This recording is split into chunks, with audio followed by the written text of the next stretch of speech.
This is William Michael of the Classical Liberal Arts Academy, and in this tutorial I'm going to help students study Lesson 8 in the Academy's Classical Grammar course, in which we study pronouns and words related to pronouns. This is a long and difficult lesson which I hope to make as simple as possible. So let's get started. Lesson 8 begins with rule number 62 in our classical grammar textbook, and it's very important to understand what's stated in this rule. Pronouns cannot be so precisely defined in theory as not to admit many words which may also be considered as adjectives. As a student, you'll often find it difficult to identify the parts of speech. Sometimes it's easy, but other times it's very difficult to judge which part of speech a word in a sentence is. And it's important for you to understand that that's not because something's wrong with you, it's because there are many words, especially in English, that are very difficult to classify.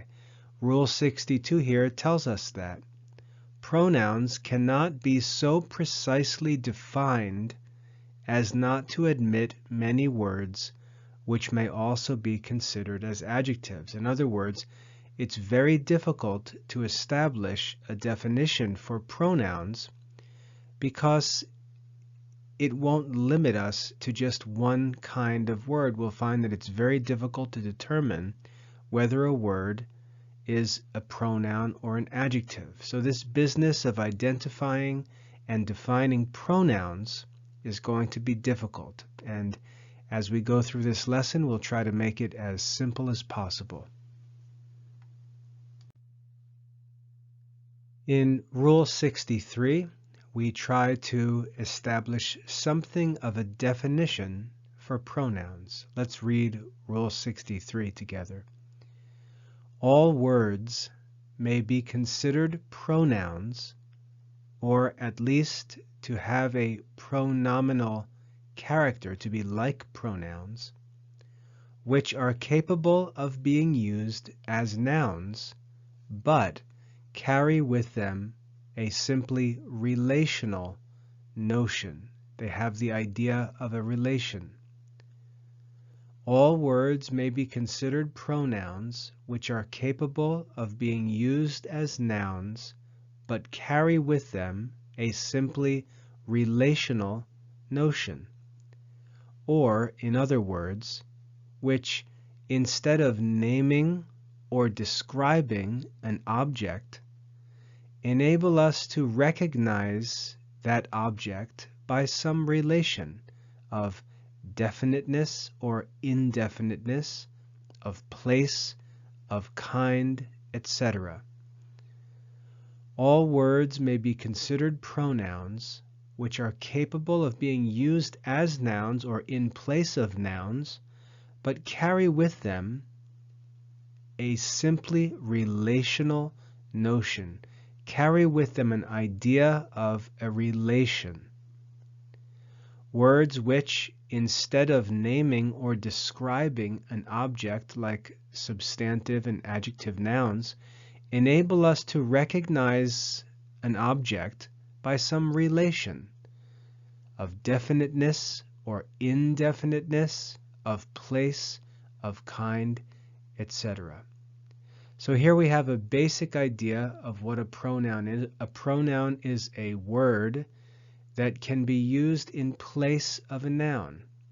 And we're going to look at the details of what pronouns are like in this lesson, but we can start there with a simple description of a pronoun. A pronoun is a word that can be used in place of a noun. Let's go on and continue this study. Rule 63 goes on, and we read, "Thus, a pronoun denotes whether the thing spoken of is or belongs to the speaker himself, whether it is or belongs to the person he is addressing or speaking to, whether it is or belongs to some third person or thing of which he is speaking, whether it is some object near him or near another, and so on. So here we learn the kind of ideas that are expressed by pronouns, words that stand in the place of nouns. A pronoun denotes whether the thing spoken of is the speaker himself or belongs to the speaker himself, whether it is the person he is addressing or whether it belongs to the person he is addressing, whether it is some third person or thing that's being spoken about, or whether it belongs to a person or thing being spoken about, whether it's an object that's close to the speaker or close to someone else, and so on. These are the ideas that are expressed by pronouns. Let's keep going. In classing pronouns, or in putting pronouns into groups, in classing pronouns, the speaker is called the first person. The speaker is called the first person. And the first person is expressed by the pronouns I or we. The person who is spoken to is called the second person and is expressed by the pronouns thou in older English language or you. Pronouns can also be used to identify the person or thing spoken of or spoken about, and this is called the third person. And pronouns that identify the third person include he, she, it, or they. So in classing pronouns, we identify three different persons in speech. The first person, who refers to himself as I, or a group of people who refer to themselves as we.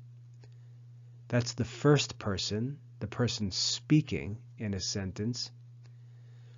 The second person, which would be the second person in the discussion, the person being spoken to, or the third person, something or some person being spoken about. So there are three classes of pronouns based on the person speaking, the person being spoken to, or the person or thing being spoken about. First person, second person, and third person.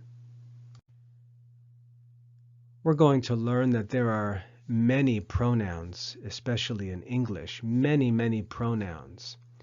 And when we need to learn something and there are a great number of those things, it's often helpful for us to try to identify different kinds that we can divide them into to make our study easier. And when we talk about pronouns, we can find that there are 5 principal classes or 5 main kinds of pronouns. 5 main kinds, 5 principal classes of pronouns.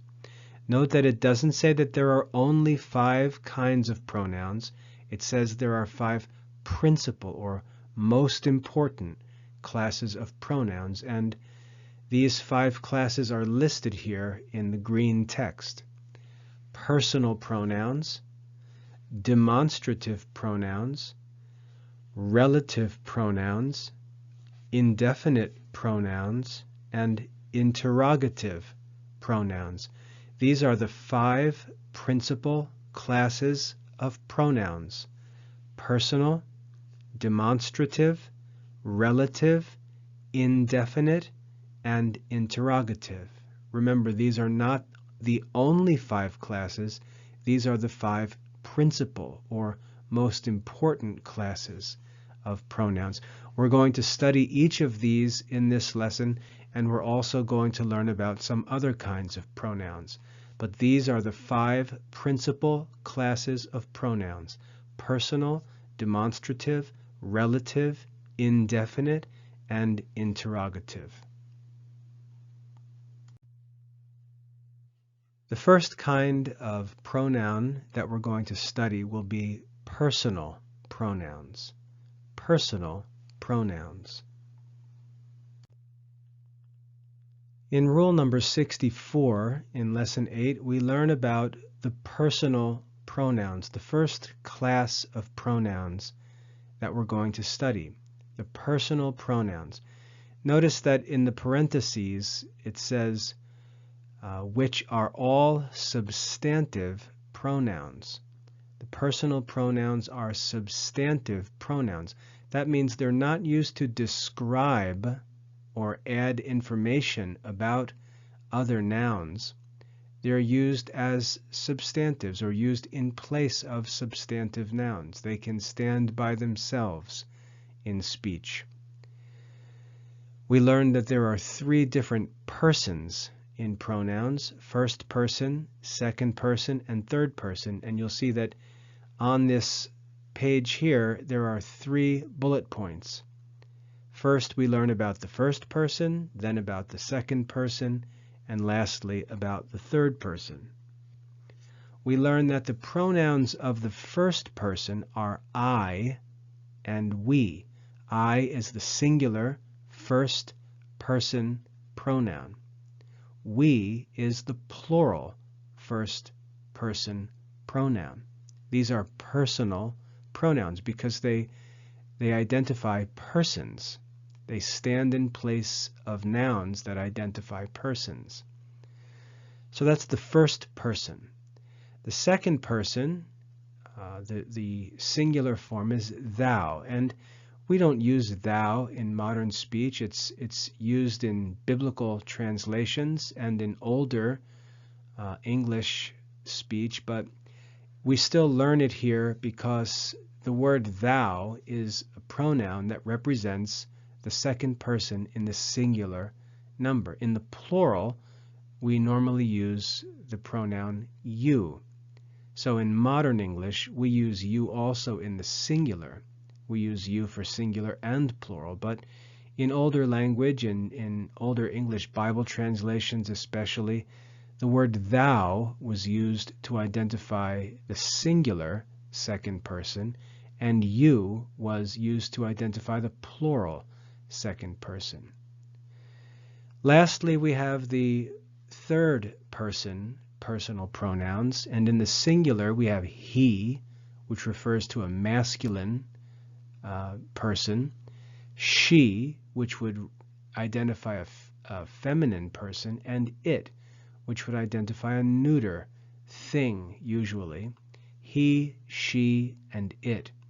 These are the singular third person pronouns. And in the plural, all of these are referred to with the pronoun they. So in the first person, we have I and we. In the second person, we have thou and you. And for the third person, we have in the singular, he, she, and it. And then in the plural, they. We'll learn more about these. So at this point, just learn the basic personal pronouns for first, second, and third person. In Rule 64, we learned about the first, second, and third person personal pronouns. Here in Rule 65, we're going to study different forms of these personal pronouns, different forms that we'll find used in different situations in English speech and writing. First, let's look at the different forms of the first person personal pronoun. You can see here on your screen that we find the forms of the first person singular. And there are three cases used in English which we've studied before in classical grammar. The nominative case, which is used to name the subject of a sentence. The genitive case, which is used to show possession. And the accusative case, which is used to identify an object of a verb in a sentence. So we have the nominative, the genitive, and the accusative forms. For the first person pronoun in the singular number, the nominative form is I. So anytime the first person is the subject, we use the form I. The genitive form of the first person pronoun is my or mine. My or mine. We use the pronoun my usually before a substantive that we're speaking of. Give me my coat. The substantive coat comes after the pronoun my. Normally when we use mine, we don't name the substantive. We say something like, give me the coat, it's mine. That's the genitive form of the first person singular pronoun. And then the accusative form, which is used as an object, is me. Give me the book. Or he did it to me. That's the accusative form. So we have I in the nominative, my or mine in the genitive, and me in the accusative for the first person singular. Then for the plural, in the nominative, we have we. When the first person is the subject, he's referred to as we. The genitive form is our or ours, and our and ours is used like my and mine. And then lastly, the accusative form of the first person plural is us. God loves us. So we is the nominative form, our or ours is the genitive form, and us is the accusative form of the first person plural pronoun.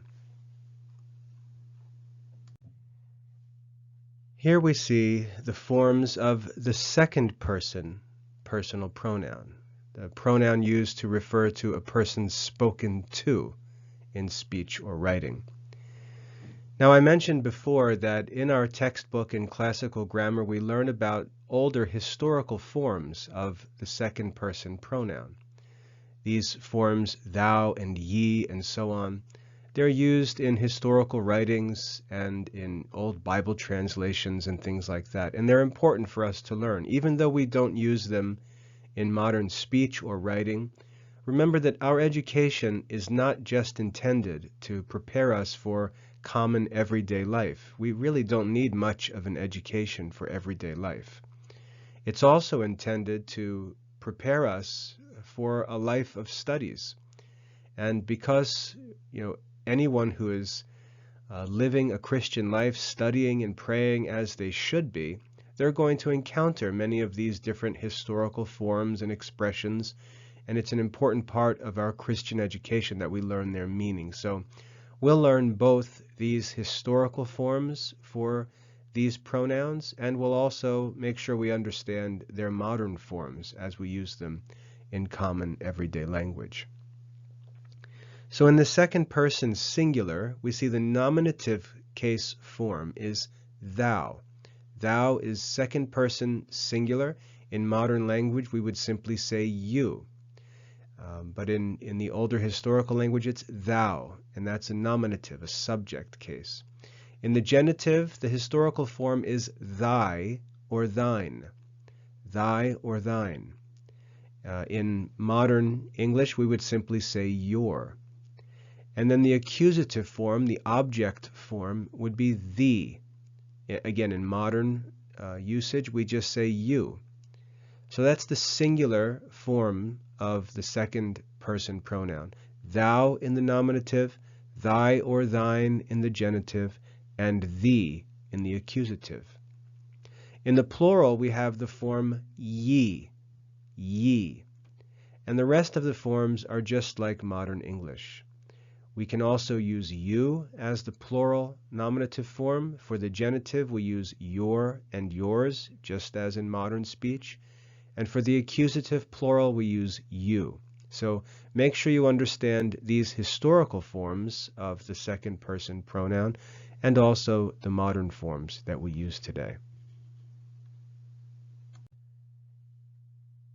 Next, we're going to learn the forms of the third person personal pronoun. And remember, anytime we talk about the third person, we have to learn how to refer to the third person in 3 different genders: masculine, feminine, and neuter. So there's going to be a masculine personal pronoun, a feminine personal pronoun, and a neuter personal pronoun in the third person.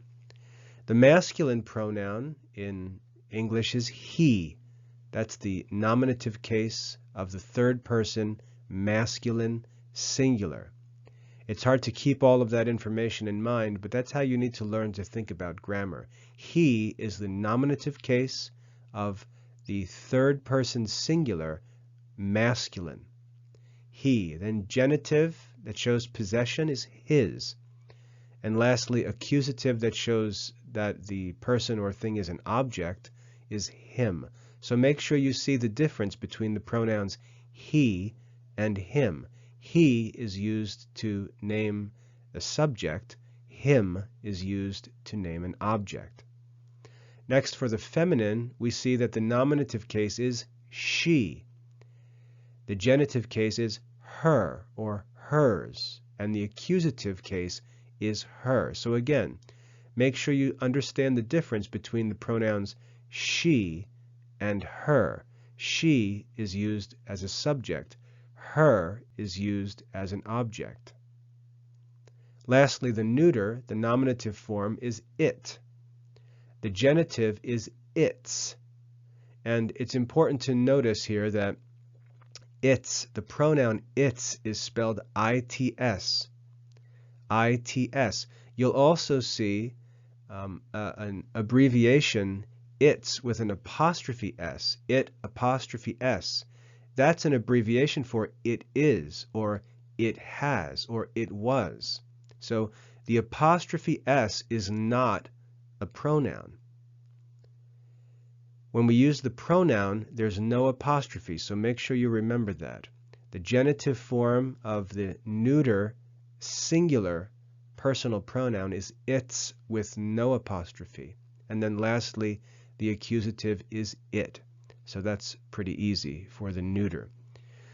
So we have he, his, and him, she, her or hers, and her, and it, its, and it for the singular third person. Then in the plural, it gets simpler because there's just one set of forms for all 3 genders. The nominative is they. The genitive is their or theirs. And notice that this pronoun is spelled E-I-R, their, T-H-E-I-R. Don't get that confused with their, T-H-E-R-E, which refers to a place, or their, T-H-E-Y apostrophe R-E, which is an abbreviation for they are or they were. The pronoun is spelled T-H-E-I-R, the genitive form of the third person plural. Their or theirs. And then the accusative form is them. So they, their or theirs, and them. These are the third person personal pronouns.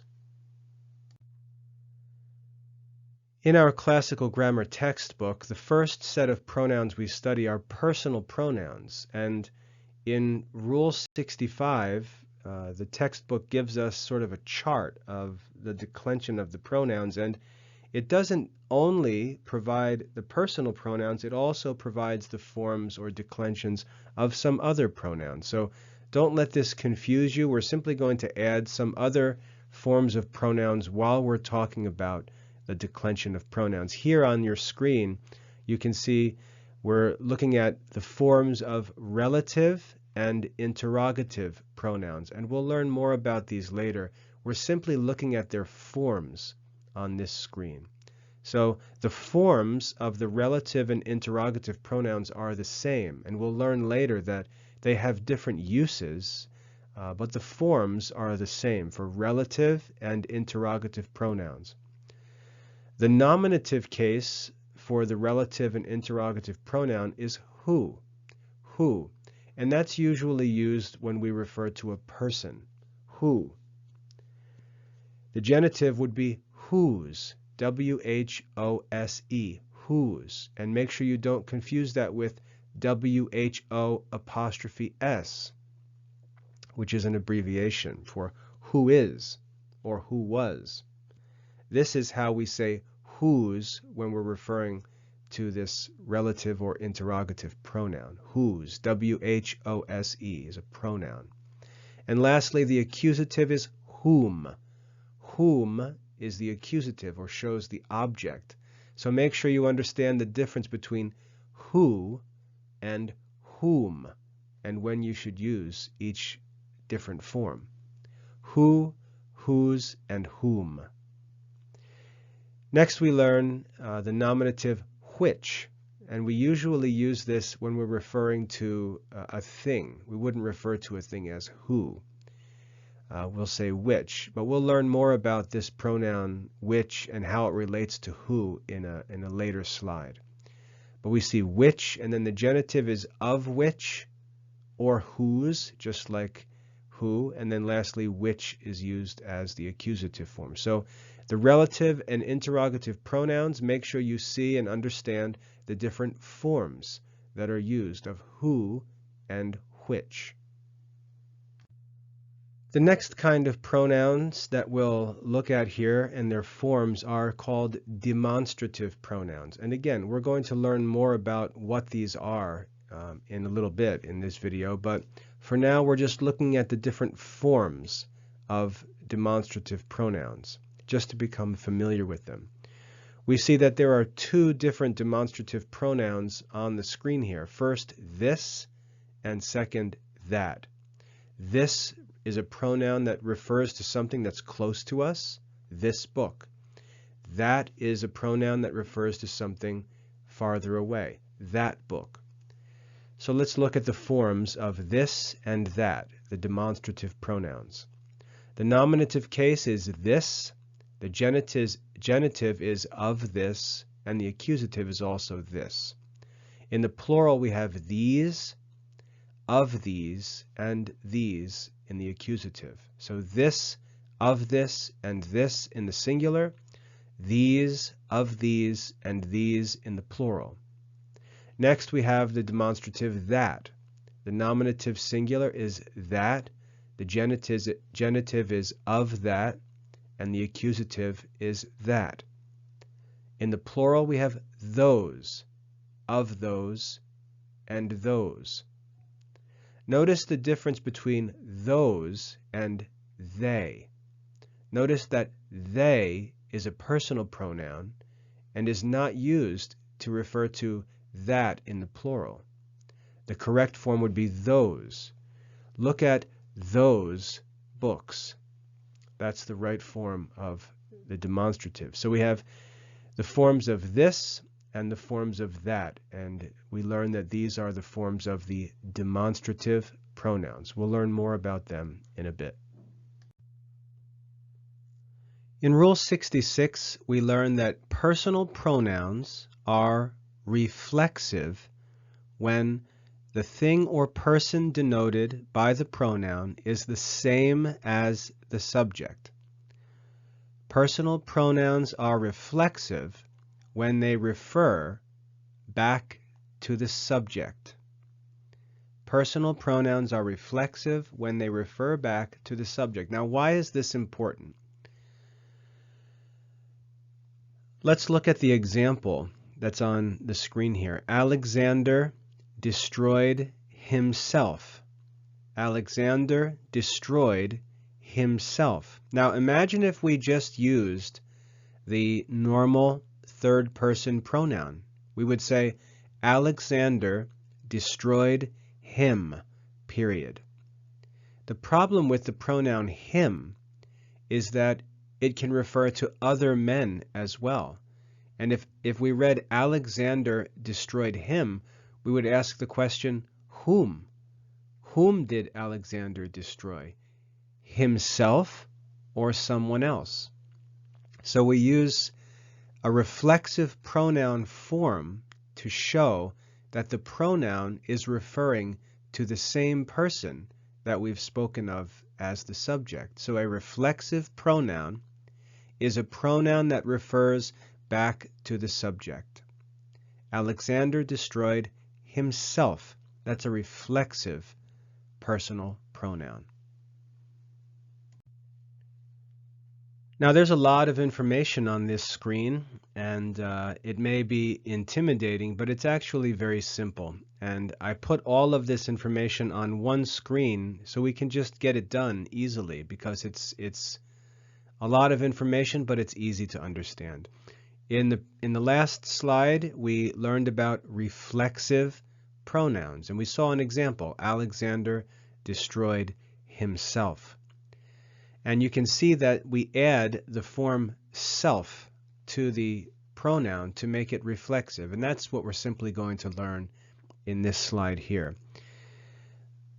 Rule number 67 reads, our reflexive forms for the nominative and accusative are obtained from the personal pronouns by the addition of the suffix self in the singular and selves in the plural. So the way that we show that a pronoun is reflexive is by simply adding the suffix self to the singular and selves to the plural. That's why even though there are all of these forms listed on this page here on the screen, it's really a very simple rule. To make a personal pronoun reflexive, we simply add the ending self or selves.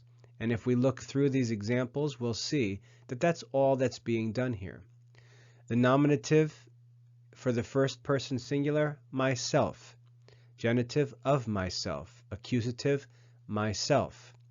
First person plural, ourselves. Genitive, of ourselves. Accusative, ourselves. And it goes on like that through the second person and then down through the third person forms. You might wonder, why do we use my in the nominative form? Why do we use our? Why don't we use I and we? Or down in the third person, why don't we use he, she, and it? Why do we use him, her, and it? The reason why is because, remember, we're assuming that these pronouns are being used as an object in a sentence. Okay, so we're not going to have the nominative form of the personal pronoun. We're going to build this form based on the accusative form of the personal pronouns. So I don't want to make it any more complicated than it needs to be because it's pretty simple. Whenever you see the ending self or selves, imagine an arrow pointing back to the subject that was already mentioned. Before, we looked at the forms or the declension of demonstrative pronouns, this and that. And when we looked at those forms, I said we would learn more about the demonstrative pronouns later. Here we're going to begin learning some more about the demonstrative pronouns and some of the other demonstrative pronouns that we haven't yet looked at. In Rule 68, we read, the demonstrative pronouns are this and that. Very simple. And notice in the rule here we see in parenthesis that the word demonstrative simply means pointing out. They're pronouns that point something out. So if I say, give me the book, and you say, which book? I can point out the book that I'm referring to by using a demonstrative pronoun. Give me this book. Give me that book. I point it out. That's what demonstration means. It means to show something or to point it out. So the demonstrative pronouns, the most common demonstrative pronouns, are simply this and that. And in the plural, this is spoken as these, and that is spoken as those. Very simple. These are demonstrative or pointing out pronouns. Rule 69 very simply teaches us that the pronoun this points out what is near the speaker, and the pronoun that points out what is further from him. This is very simple. In Rule 70, we begin to learn about other demonstrative pronouns. Not just this and that, but there are some other pronouns that we can use to point things out. We learn here that such and same may also be considered demonstrative pronouns. Such and same may also be considered demonstrative pronouns, and we'll learn more about these in a bit. In Rule 71, we read, when this and that relate to two things before mentioned, this means the nearest, which is, of course, the last one mentioned.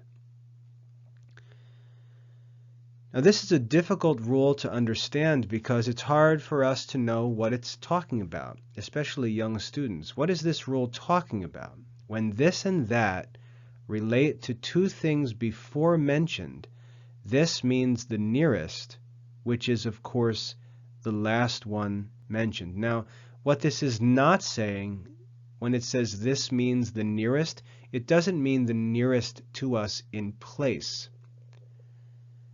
It means the nearest to us in the sentence. So look down at the example that I've written on the bottom of this slide. This will make it clear for us. The sentence reads, I brought wine and juice to the dinner. This for the children, that for the adults. You can see that I mentioned two things, wine and juice, and then I refer to one as the pronoun this and the other with the pronoun that. What Rule 71 tells us is that this refers to the thing that was mentioned second, the thing that is closer in the sentence, and that refers to the first thing that was mentioned, which is further away in the sentence. I brought wine and juice to the dinner. This, that is juice, for the children. That is wine, for the adults.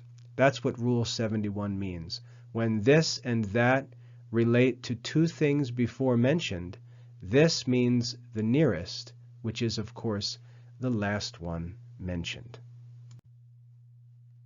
In Rule 72, we continue to study the demonstrative pronouns, and we look at the pronoun such. Rule 72 reads, such may be considered a demonstrative pronoun indicating or pointing out the kind of a thing. Such may be considered a demonstrative pronoun because it points out the kind of a thing. And there are some examples here provided in the textbook for us to take a look at. If a substantive noun requires an article, it stands after the pronoun such. Such a man. Such a man. Such points out a kind of man. Such a man. I could say something like, we need honest men in government, and this person is such a man. It refers to or points out the kind of thing that we're talking about. Such points out the kind. The second part of this rule says, such may stand before another attributive adjective. Attributive means it names some quality. The article, if necessary, must stand between them, as this example, which is taken from sacred scripture. How long shall all the wicked doers speak so disdainfully and make such proud boasting? So we have a substantive noun, boasting. We then have an attributive adjective, proud, proud boasting. But we seek to add to that meaning this demonstrative pronoun to say what kind, sort of an extreme kind of proud boasting. Such proud boasting. And then thirdly, such is sometimes used to denote a particular thing, which it is not necessary to mention. In other words, it's not that important. It's not really central to what we're trying to say. The example reads, I told him that he must pay me on such a day.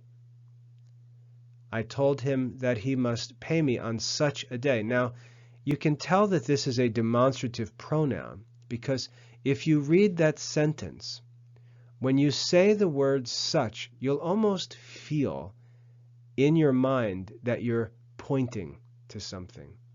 I told him that he must pay me on such a day. You can feel that such is a demonstrative pronoun. It goes on to say, in this meaning, we often find the phrase such and such as, quote, I would have given thee such and such things, which really expresses the same idea. So in a number of different uses, we find, as Rule 72 says, that such may be considered a demonstrative pronoun because it indicates or points out the kind of thing. In Rule 73, we read, to this class, that is demonstrative pronouns, belongs also the same, which points out, that's what makes it demonstrative, it points out an object by means of the relation of identity. So the pronoun same points out a relationship between a thing and something else, a relation of identity. It points it out. It's demonstrative. Let's look at the example here. He that abideth in me, and I in him, the same bringeth forth much fruit. He that abideth in me, and I in him, the same bringeth forth much fruit. Now, let's look at this sentence, because we could say it differently. We could say, he that abideth in me, and I in him, he bringeth forth much fruit. So we could simply use the personal pronoun. But we want to express something more than just the personal pronoun. We want to point that person out more clearly. And so we use this demonstrative pronoun, the same. He that abideth in me, and I in him. Now imagine pointing and saying, the same bringeth forth much fruit. As if he said, that man.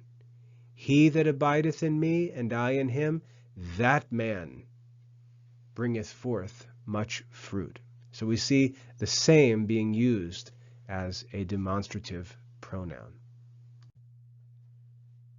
Thus far we've looked at personal pronouns and demonstrative pronouns. Now we're going to move on to a third group and study relative pronouns. Relative pronouns. Rule 74 reads, the relative pronouns are who for persons, which for things, and that for either persons or things. The relative pronouns are who for persons, which for things, and that for either persons or things. Now notice that was just studied as a demonstrative pronoun. Here we see that as a relative pronoun. So the same word can be used in different ways. If it's used in one way, it's being used as a demonstrative pronoun. In another way, it can be used as a relative pronoun. Let's keep reading this rule. They are called relative pronouns because they refer to an object already mentioned, as, quote, the house which you have bought, the house which you have bought. You can see which is a relative pronoun.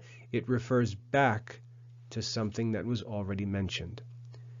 So these are relative pronouns. They're pronouns that are used to refer back to something that has already been mentioned. That's what it means to be relative, to refer back to something. Don't get that confused with reflexive, because a reflexive pronoun refers back to the subject. A relative pronoun doesn't necessarily refer back to the subject. So don't get relative and reflexive confused. In Rule 75, we learned that what is also a relative pronoun. What is also a relative pronoun, which is equivalent to that which. So what and that which express the same idea. What is also a relative pronoun. Rule 76 tells us that who, what, and that are substantive pronouns. Who, what, and that are substantive pronouns, and they cannot stand before the substantive they refer to. So who, what, and that are pronouns that cannot be used like adjectives. They're used in place of substantive nouns. They cannot stand next to a substantive noun.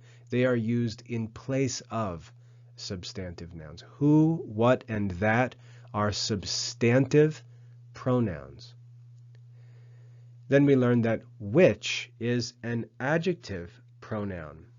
Which is an adjective pronoun and can be immediately followed by its substantive. So there's more to these relative pronouns than some simple idea that who and what refer to persons and which refers to a thing. There's a little more to it than that. Who, what, and that are used in place of substantives. Which is not used in place of a substantive. It's used in place of an adjective pronoun and can be followed by a substantive. Now, as we get into these details, don't get crazy worried about every single detail. What's important as you study is that you learn what the grammar lessons contain and where the information is at, because later in your studies you can always go back and use your grammar lessons as a reference. For example, if you're struggling with something in your writing or in something you're reading, you can go back and find it in your grammar lessons and make it clear how you're to understand that thing. So you don't have to master every detail, but it's good for you to be familiar with all the content in the grammar lessons so that you can always go back and look things up in the future. Here we learn from who, which, and what. From the pronouns who, which, and what are formed compound pronouns by the additions of the suffixes ever and soever. So compound pronouns are formed by adding other parts, adding endings to the relative pronouns who, which, and what. And we've seen this before. We learned when we talked about reflexive pronouns that we take the personal pronouns and we add the suffix self and selves to the personal pronouns to form reflexive pronouns. That's another example of a compound pronoun, a pronoun that's built by adding something to another pronoun. Here we learn that compound pronouns are also formed from relative pronouns. The suffixes or endings ever and soever are added to the relative pronouns who, which, and what. And we have a list of examples here down in the green. Whoever, whichever, whatever, whosoever, whichsoever, whatsoever. Now what does this mean? What does this ending ever and soever mean? At the bottom of the slide we read, whoever is equivalent to any man who. Whoever is equivalent to any man who.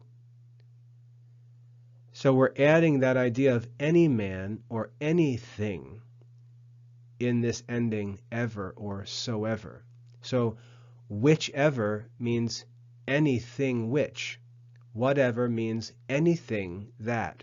Whosoever means any man who. Whichsoever, anything which, and so on. So that ending ever or soever produces a pronoun, a compound pronoun, that adds this idea of anyone who or anything that. That's the meaning of this compound pronoun.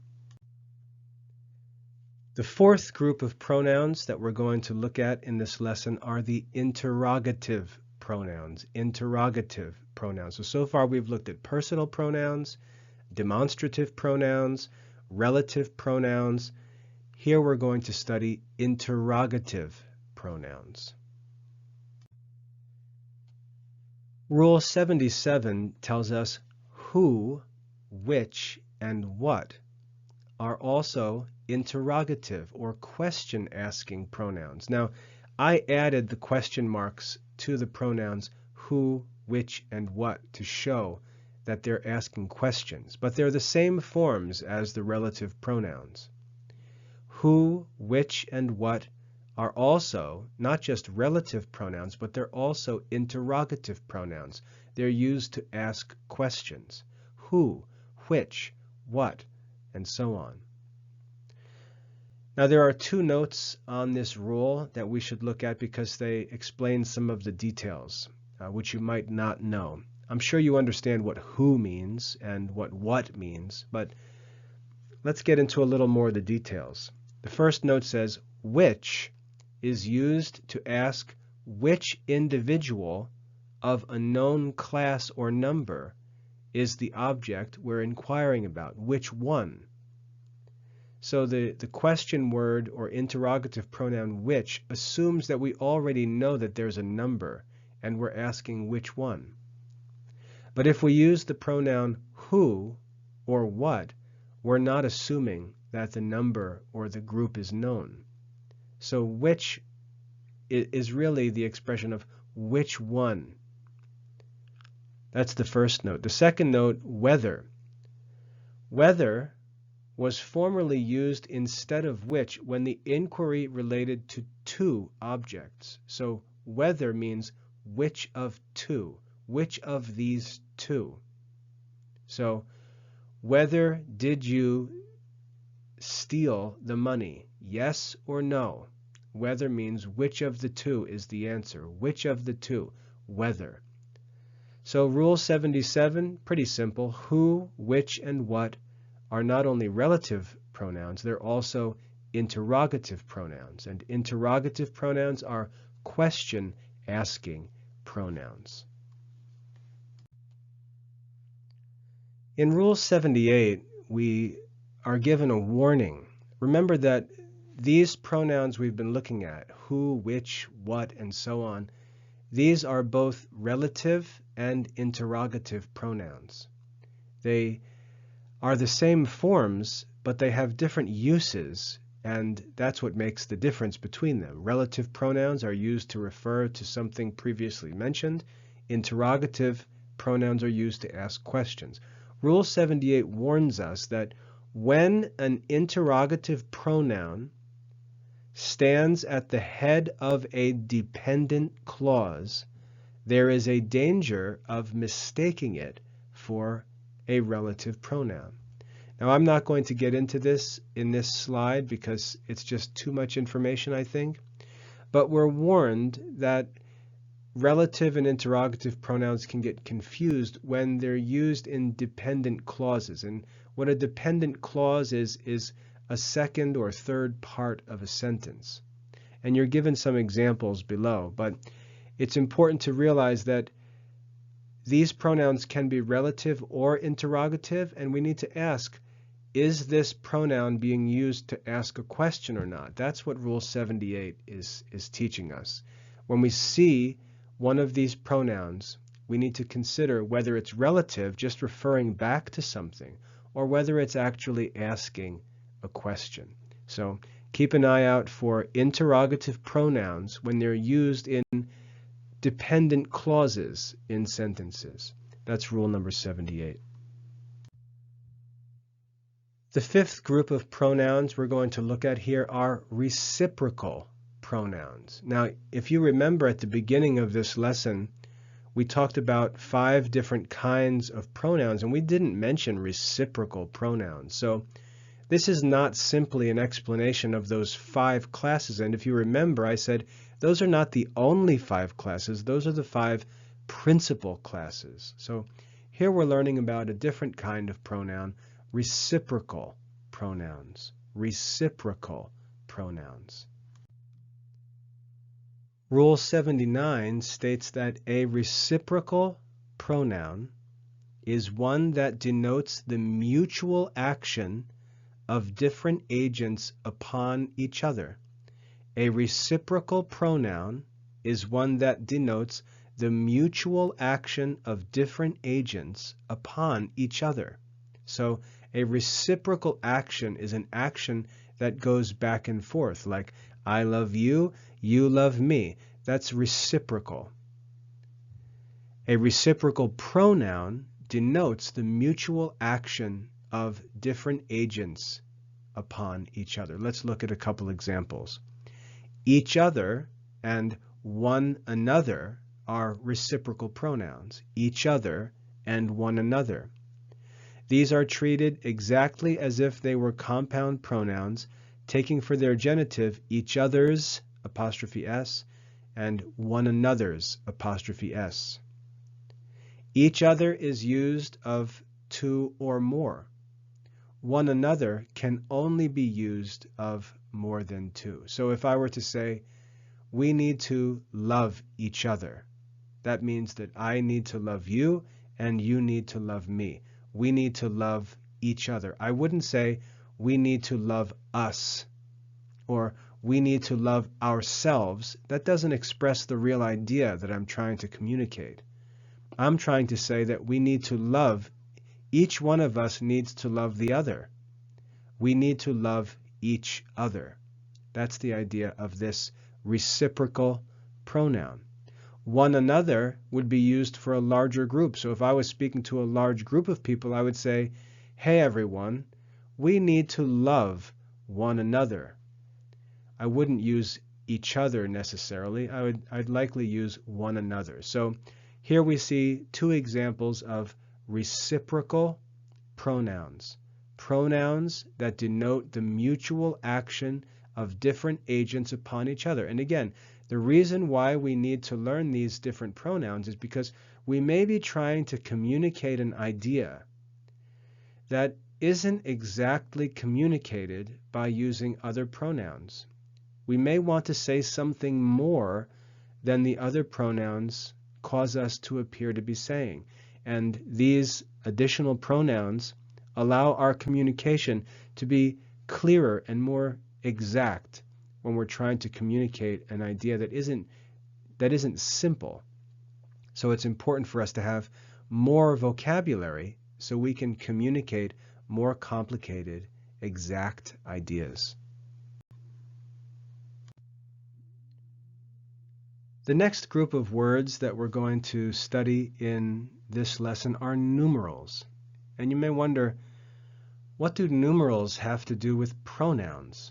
What do numbers have to do with pronouns? Remember at the beginning of this lesson, if you look back to the title of this lesson is not simply pronouns, but pronouns and words related to pronouns, pronouns and words allied to pronouns. So it's not just pronouns. And there are pronouns that relate to numbers. And so we're going to talk a little bit about numbers first, and then get into the pronouns that relate to numbers. So this next group of words we're going to look at are going to be numerals.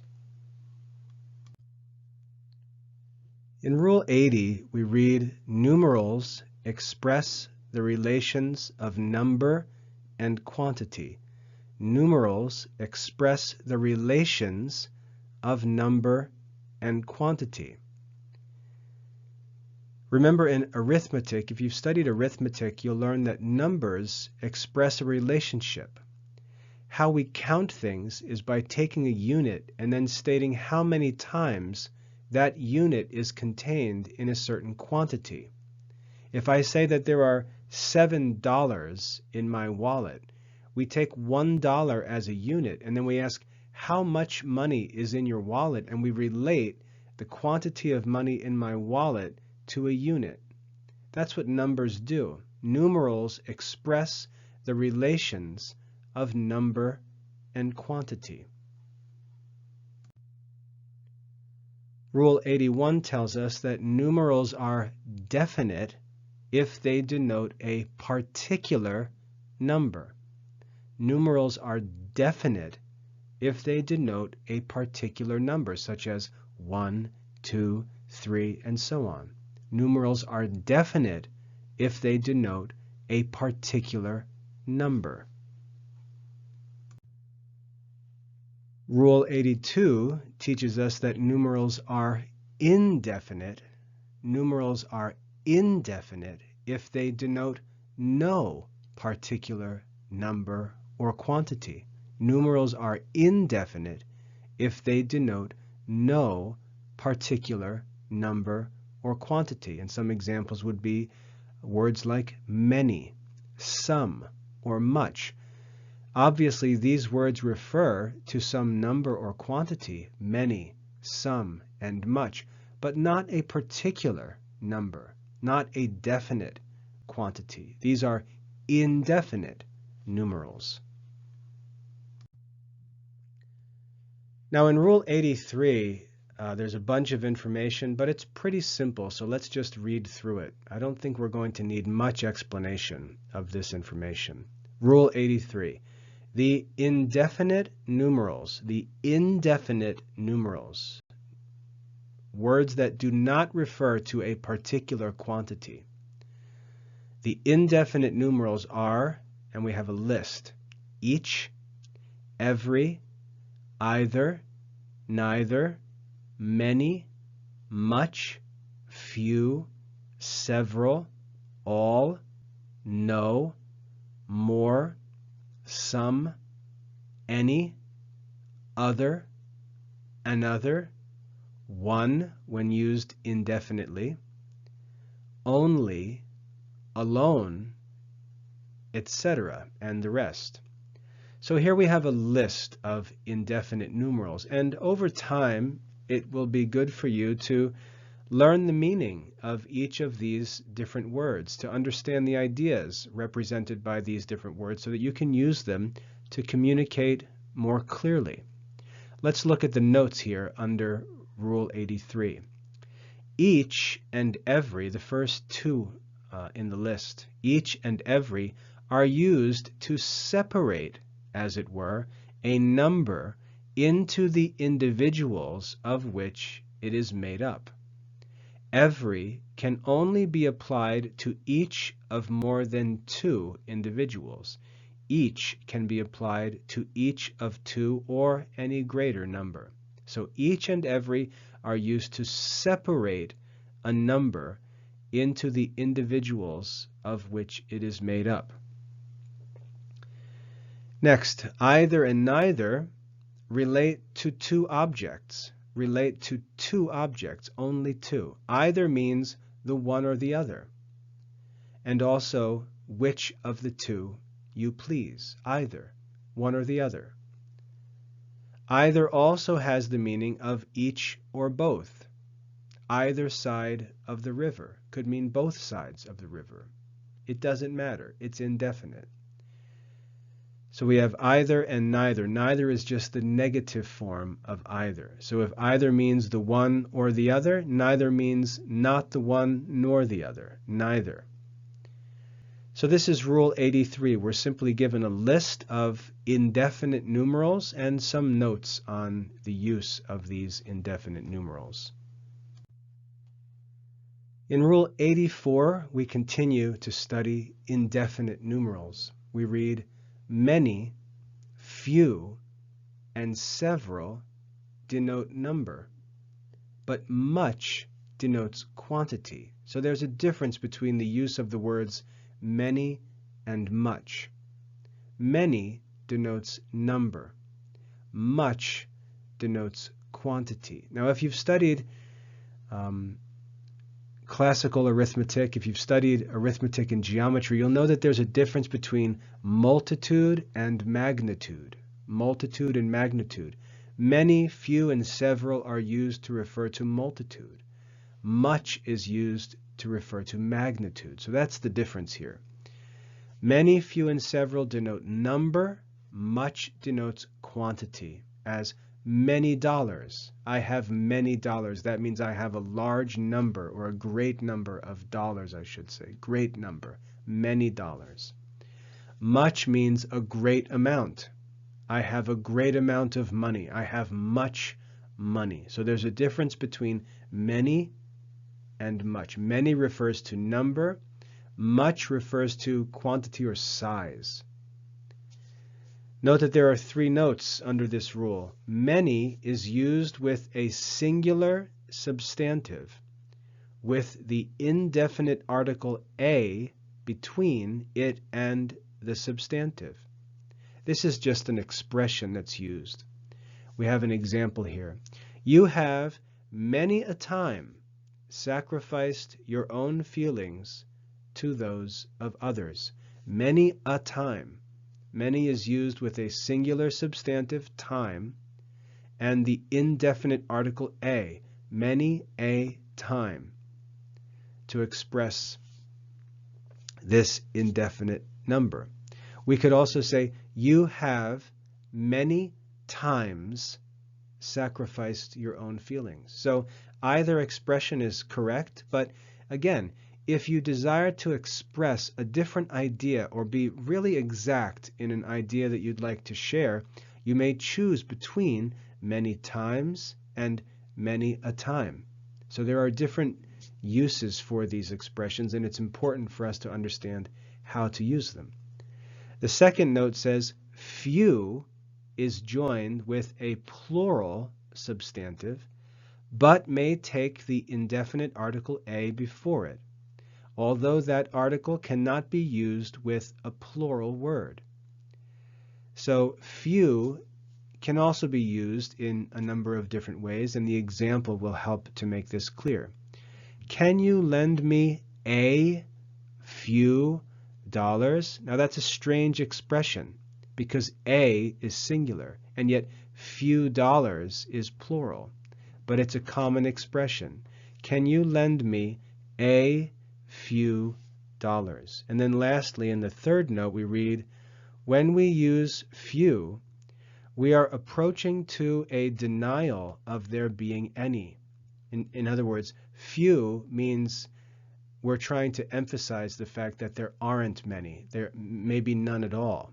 When we use few, we're approaching to a denial of there being any.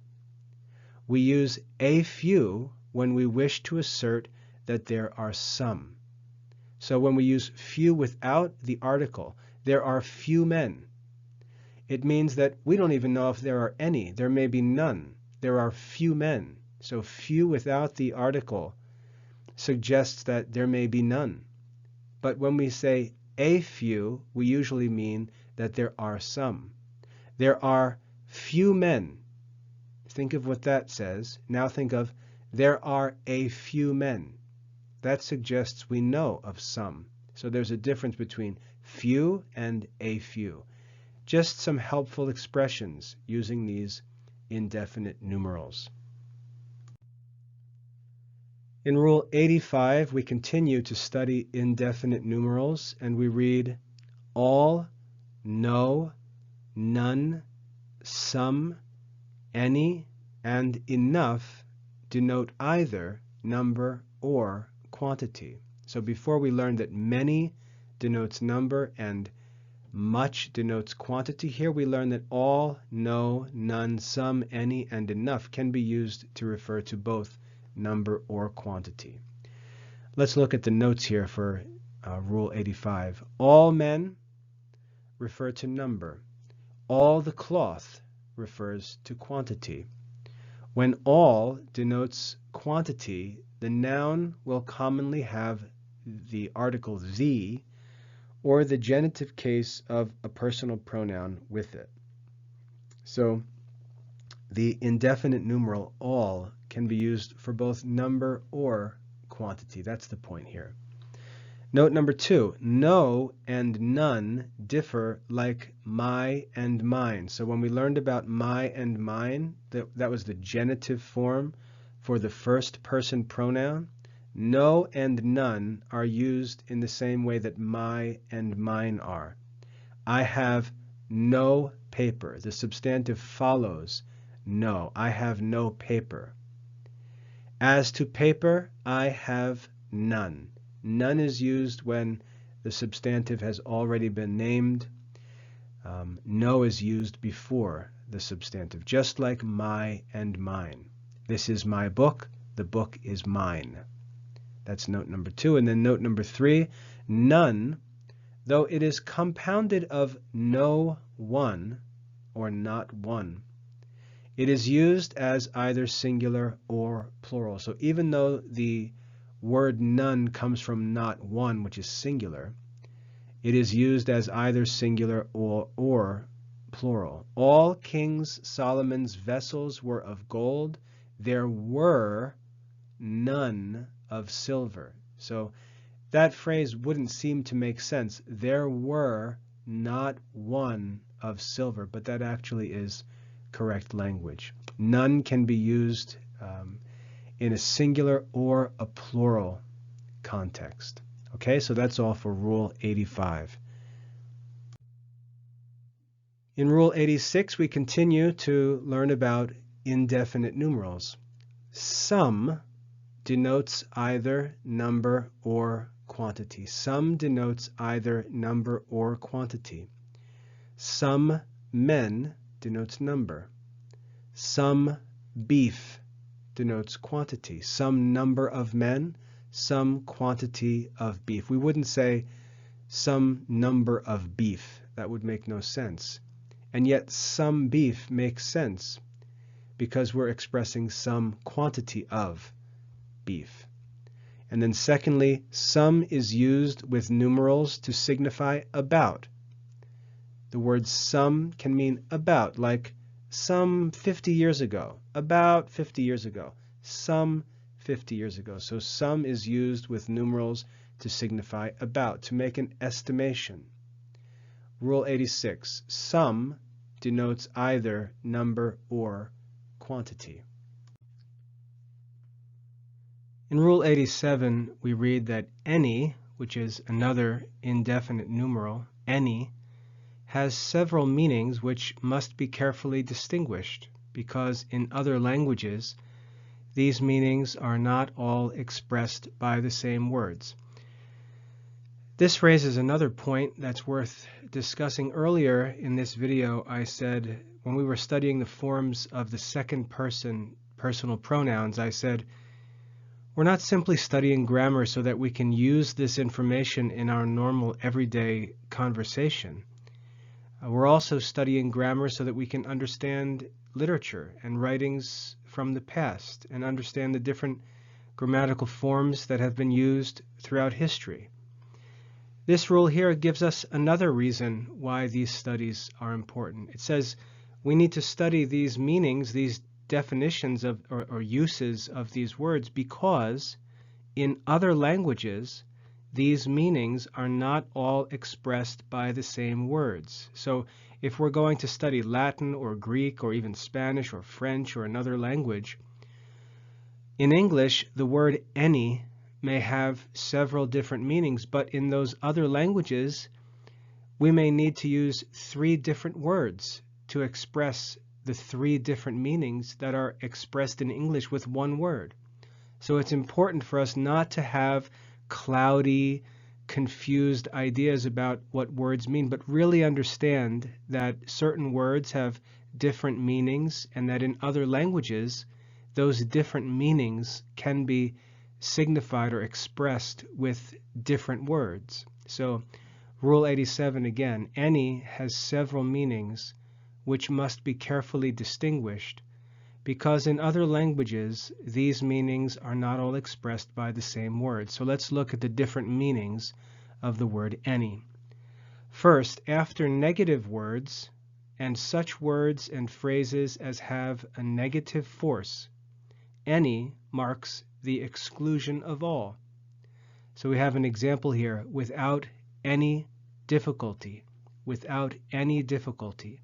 After a negative word like without, after negative words and such words and phrases as have a negative force, any marks the exclusion of all. Without any difficulty means with no difficulty at all, without any difficulty. Secondly, any is sometimes equivalent to any you please, or everybody. Any is sometimes equivalent to any you please, or everybody, as, quote, anybody can do that, anybody can do that, or everybody can do that. That's a second meaning of the word any. And third, again, it is sometimes indefinite, being equivalent to someone, someone, as, shall we tell anybody of our misfortunes? Shall we tell anybody of our misfortunes?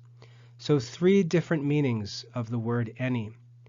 One marks the exclusion of all. That's the first one. The second, equivalent to any you please or everybody.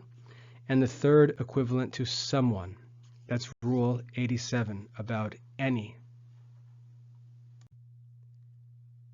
In Rule 88, we learn about the word enough. Enough.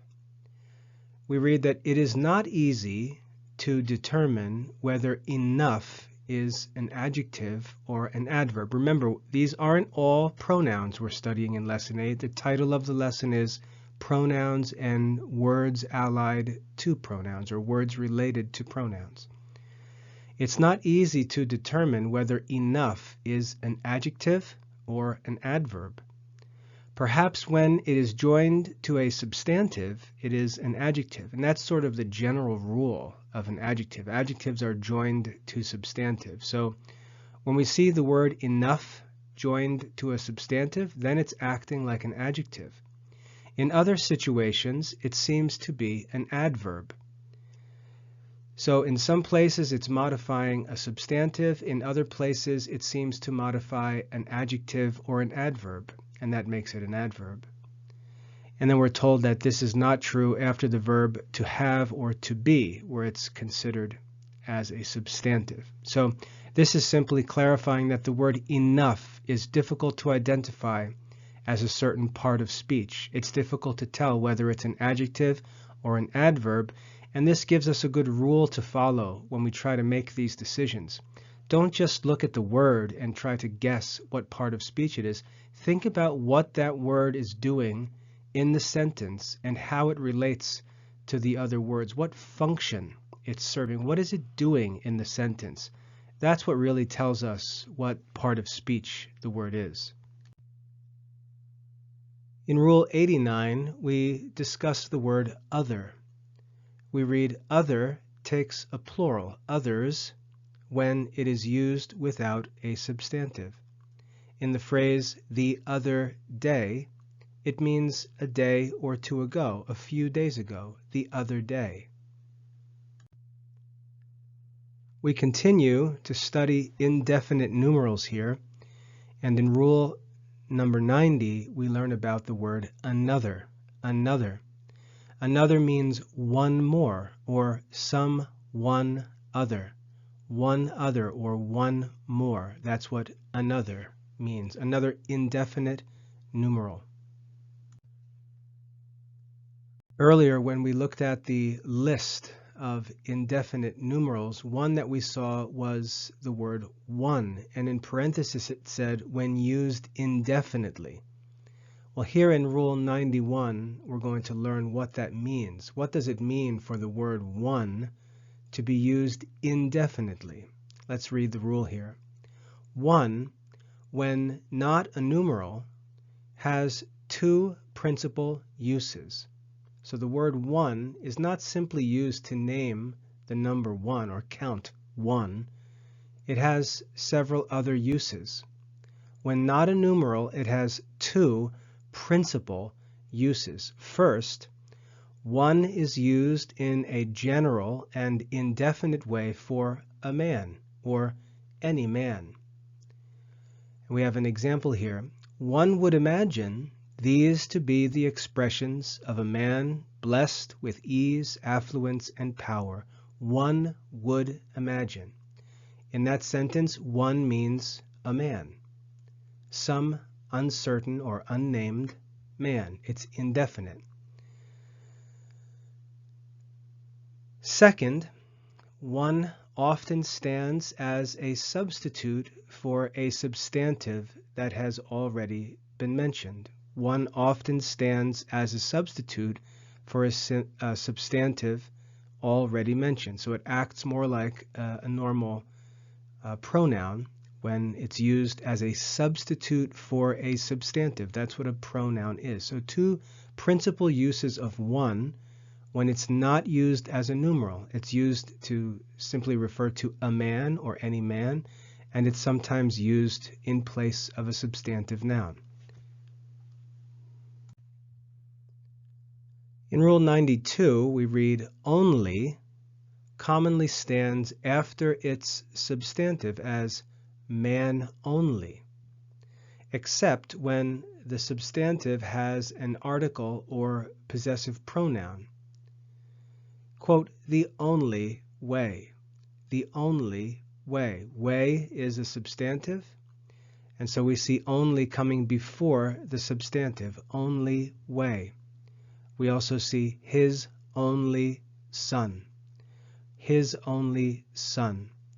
So only commonly stands after its substantive, except when the substantive has an article or possessive pronoun with it. Rule 92. In Rule 93, we study the word alone, another indefinite numeral. Alone. Alone stands after its substantive. So we have this simple note about the word alone, like trust in God alone. And you can see it has the same meaning as only. Trust in God only. Trust in God alone. Alone has the meaning and no other. Trust in God alone. Then there's a note here after Rule 93 which says to complete the indefinite numerals, we may add these other words: ought, not, something, nothing, somewhat, and a little. Not, we read, is used in the sense of worthless, having no value. These are generally used as substantives, but sometimes they may be used as adverbs. So here we finish a list, it appears, of these indefinite numerals with these words ought, not, something, nothing, somewhat, and a little. We finish this study of indefinite numerals with Rule 94, which reads, of the indefinite numerals or pronouns, those that relate to quantity, whether exclusively or not, are used adverbially with comparative adjectives to express the degree. Of the indefinite numerals or pronouns, those that relate to quantity, whether exclusively or not, are used adverbially with comparative adjectives to express the degree. So if you understand what comparative adjectives are, these indefinite numerals are used with comparative adjectives to help express the degree of the comparative adjective. In the next section of this lesson, we're going to move on to definite numerals. As I make this video, I'm not going to try to remember the other 6 categories, but this is the 7th category of words. I'm not going to say pronouns because remember, the topic of this lesson is not just pronouns, it's pronouns and words related to pronouns. So this 7th section here, we're going to look at the different definite numerals. Try to understand this clearly since we're already talking about numerals in this lesson. In Rule 95, we read, numerals denote the number of things. Numerals denote the number of things. A few numerals are substantives. A few numerals are substantives, and we've got some, not all, some listed here. A unit, a pair, a couple, a dozen, a score, 100, 1,000, 1,000,000, and so on. Numerals denote the number of things. Some numerals, a few numerals, are substantives. In Rule 96, we read, such numerals as answer to the question, how many, are cardinal numerals. Such numerals as answer to the question, how many, are cardinal numerals. And we see some examples.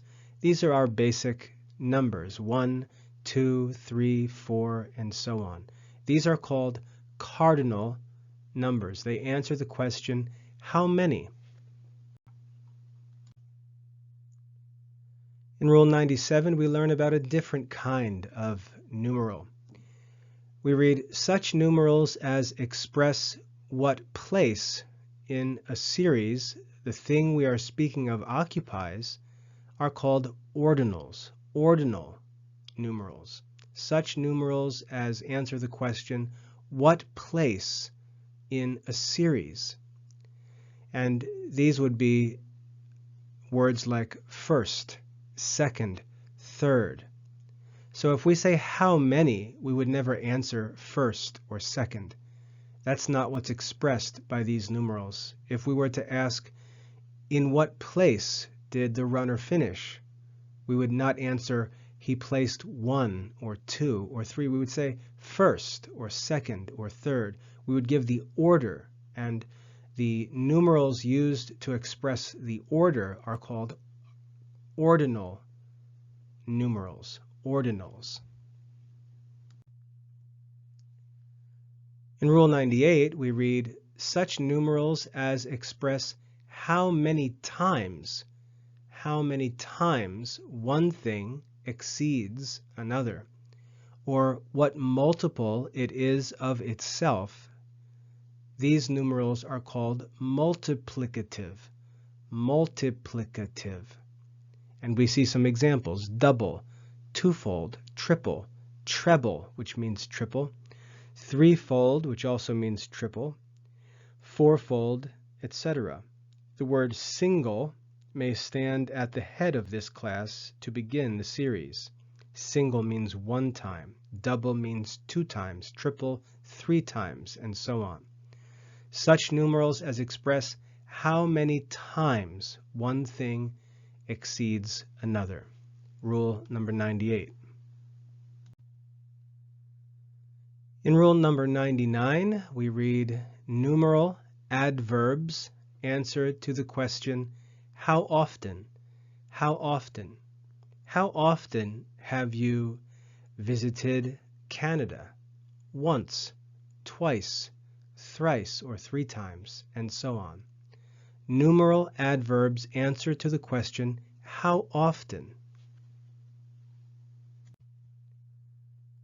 In rule number 100, we read, in compound numerals of the ordinal series. So in compound ordinal numerals, it is only the last number that takes the ordinal termination. That may be difficult to understand, but the example makes it clear. So we see, as the example says, the 25th year. We have a compound ordinal numeral, 25th. These 2 numbers combined to express this ordinal numeral, 25th.